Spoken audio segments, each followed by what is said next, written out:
You know, every once in a while you come across a document that's just more than paper. It's a time capsule. And that's exactly what we have here, a cruise book from 1959 that tells the incredible story of the Navy's Mobile Construction Battalion 7. So today we're going to crack it open and bring that story back to life. Right from the get-go, the book just hits you with this powerful line. This isn't your typical Navy story about guys on ships. Nope. This is a story of the dry-land Navy, a group defined by pure grit and an absolutely unshakable attitude. So, who exactly are the Seabees? Well, the name's a clever play on the initials CB, which stands for Construction Battalion. Basically, these are the builders, the engineers of the Navy. They're famous for being able to build just about anything, anywhere.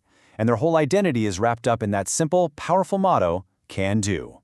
And for this explainer, we're zeroing in on one group that really lived that spirit.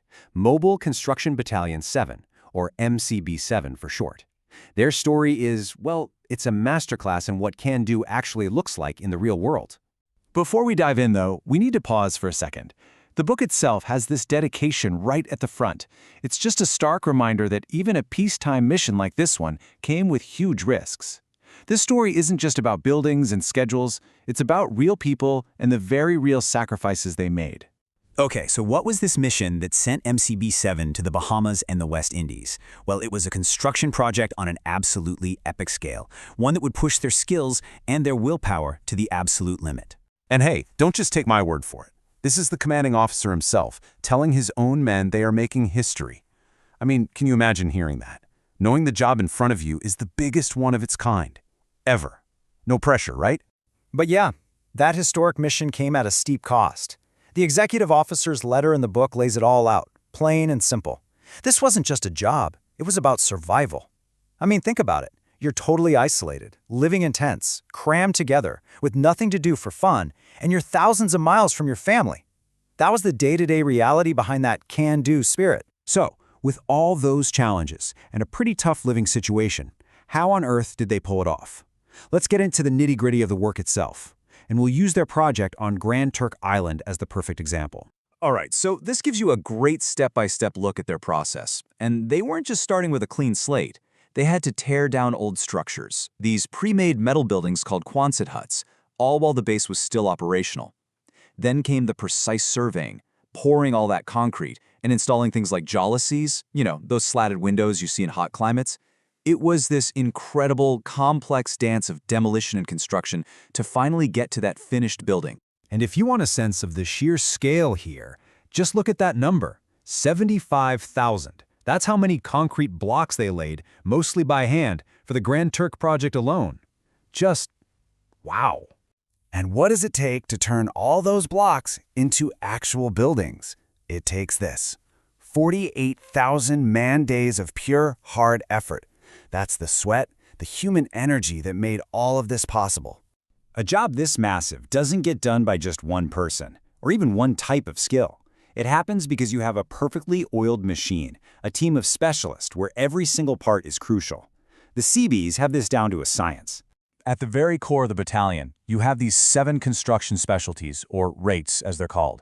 You can think of them as the essential pillars of any project. From the guys wiring the lights to the guys operating the cranes, every single slice of this pie is totally irreplaceable.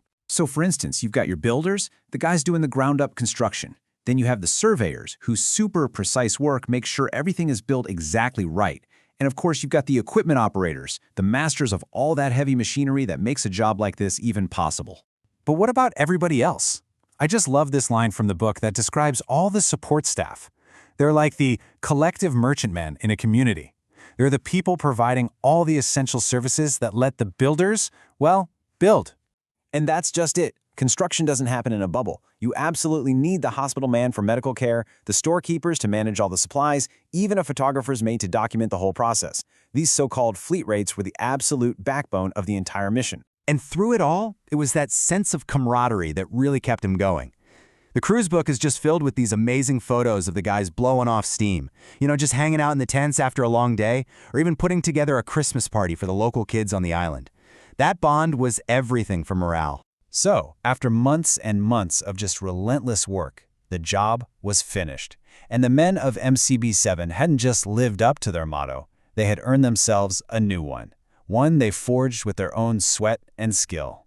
And here it is. This, right here, sums up their whole legacy. The official Seabee motto is "Can Do." It's a promise, right? It's about what you're capable of doing. But after this mission, MCB-7 earned their own motto: Have Done. It's such a powerful shift, from potential to a proven fact that's literally carved into the landscape. And what exactly had they done? Just listen to this final count. 2 entire naval facilities, 2 Coast Guard stations, 42 separate buildings, 5 huge steel structures, 15 miles of road, and a concrete water catchment that covered 16 acres. It is an absolutely staggering amount of work. Which really leaves us with one last thought.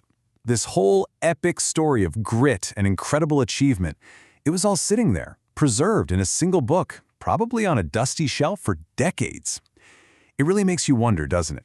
How many other amazing stories like this are out there, just waiting quietly in the pages of history for someone to find them?